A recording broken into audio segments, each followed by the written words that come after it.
नमस्कार, आपने देखना शुरू कर दिया है द एंगल और मैं हूं आपके साथ छवि अवस्थी।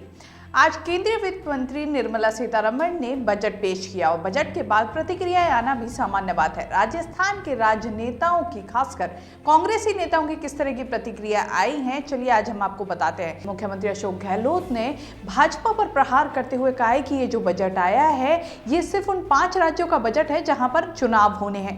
इसी के साथ जो भाजपा FDI का हमेशा से विरोध करती थी वो भी अब इसमें खुले में कह सकते हैं कि निजीकरण को बढ़ावा देती हुई नजर आई है। वहीं मुख्यमंत्री अशोक गहलोत ने साफ तौर पर कहा है कि जो पेट्रोल डीजल की कीमतें बढ़ रही हैं उससे भी आम जनता की अब कमर टूटेगी, क्योंकि जिस तरह से पेट्रोल डीजल की कीमतों पर इजाफा हो रहा है वो अब और ज्यादा होगा।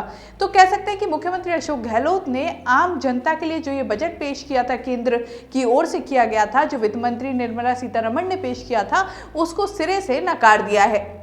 सबसे पहले आपको सुनाते हैं राजस्थान के स्वास्थ्य मंत्री रघु शर्मा क्या कुछ कह रहे हैं इस बजट के लिए।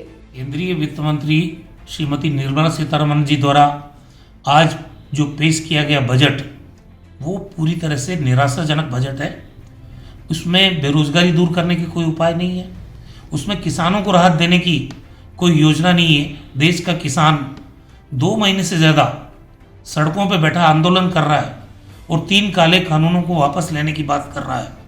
देश के किसान को इग्नोर किया गया है और जो श्रमिक है, जो बहुत बड़ी संख्या में है, उन श्रमिकों के जीवन में कैसे बेहतरी आए उसकी कोई उपाय इसमें नहीं है।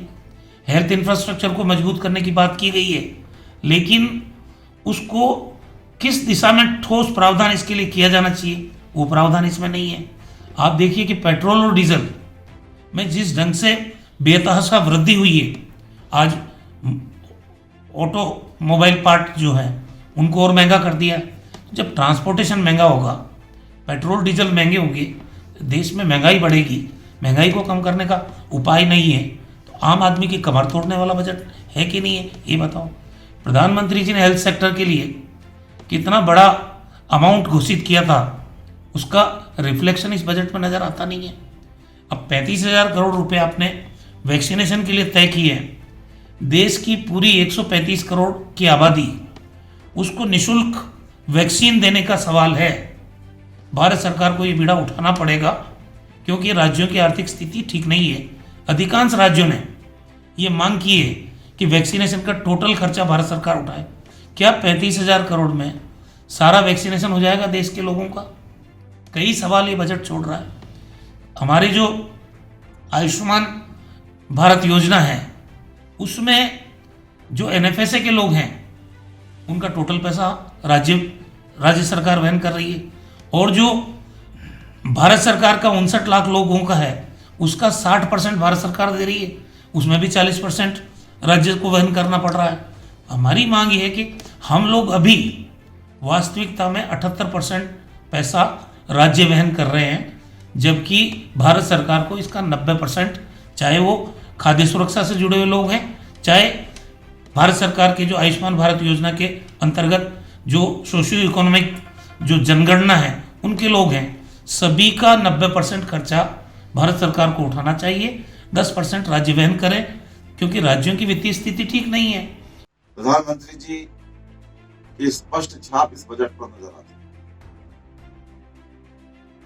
जो न किसी की सुनते हैं न किसी के लिए कुछ करते हैं, अपने मन की बात थोपते हैं।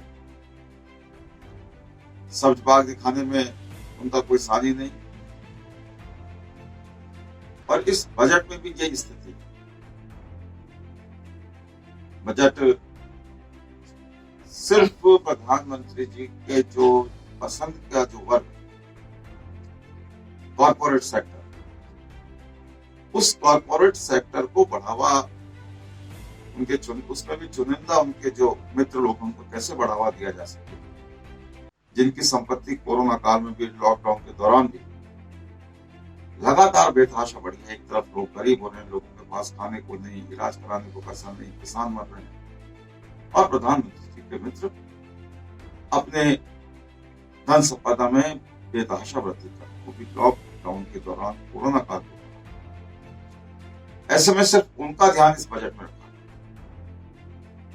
किसी को प्रत्यक्ष लाभ किसी भी वर्ग को नहीं दिया, न मजदूर को, न किसान को, न छात्र को, न किसी गरीब को, बल्कि गरीबों की और मध्यम वर्गीय लोगों को कमर तोड़ने वाला। एफडीआई का विरोध करने वाले लोग आज 74% एफडीआई इंश्योरेंस में लेकर आए। एयरपोर्टों का निजीकरण करके और एयरपोर्ट अथॉरिटी ऑफ इंडिया को मजबूत करने की बात कर रहे हैं। इसलिए कर रहे हैं कि एयरपोर्ट अथॉरिटी ऑफ इंडिया नए एयरपोर्ट विकसित करे और उनको फिर प्रधानमंत्री जी और उनकी सरकार निजी हाथ में।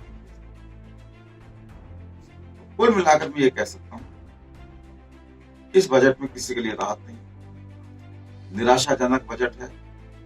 टैक्स स्लैब में किसी प्रकार की कोई छूट नहीं बढ़ाई गई है, कोई टैक्स स्लैब को बदला नहीं किया। लोगों को उम्मीद थी कि एक तरफ से जो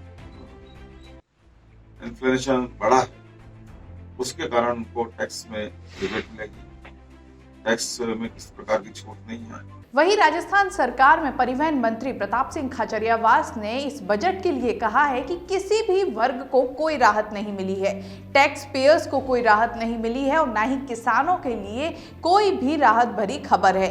ऐसे में इस पूरे बजट को प्रताप सिंह खाचरियावास ने सिरे से नकारते हुए कहा कि इस पूरे बजट में फोकस सिर्फ कमाने पर रखा गया है, ना कि जनता को कुछ देने के लिए। वहीं प्रदेश में खेल मंत्री अशोक चांदना ने बजट पर प्रतिक्रिया देते हुए कहा कि इसमें राजस्थान के लोगों को पूरी तरह से अवॉइड किया गया है। राजस्थान ने बीजेपी को 25 एमपी दिए हैं, लेकिन बजट में राजस्थान का नाम तक नहीं लिया गया। उन्होंने कहा कि युवा वर्ग को बजट से कोई राहत नहीं मिली है। केंद्र सरकार मिडिल क्लास की कमर तोड़ रही है। हर बार खोखला बजट पेश किया जाता है। बजट में केवल चुनाव वाले राज्यों पर ही फोकस किया जाता है। उन्होंने आरोप लगाया कि देश में ऐसा कुछ भी नहीं छोड़ा जो बिकना नहीं है। वहीं विधायक संयम लोढ़ा ने भी इस पूरे बजट को सिरे से नकार दिया है। संयम लोढ़ा का कहना है कि जहां एक और कोरोना से कई रोजगार चले गए थे, वहीं उम्मीद की जा रही थी कि इस बजट में केंद्र सरकार रोजगार के अवसरों पर ध्यान देगी, लेकिन इस पूरे बजट में ऐसा कहीं भी नजर नहीं आया है। तो समझ सकते हैं कि मिलीजुली प्रतिक्रिया आई है। सभी का एक तरफा कहना है कि बजट में किसी भी तरह से जनता की सुध नहीं ली गई है, बल्कि किसी भी चीज को देने से ज्यादा बेचने पर ध्यान दिया गया है। तो ये एक प्रतिक्रिया थी जो आज बजट पेश किया गया है उस पर राजस्थान के राजनेताओं की। इस तरह की खबरों के लिए द एंगल देखते रहिए। हमारे चैनल को जरूर सब्सक्राइब कीजिए। वीडियो पसंद आए तो शेयर भी कीजिए। नमस्कार।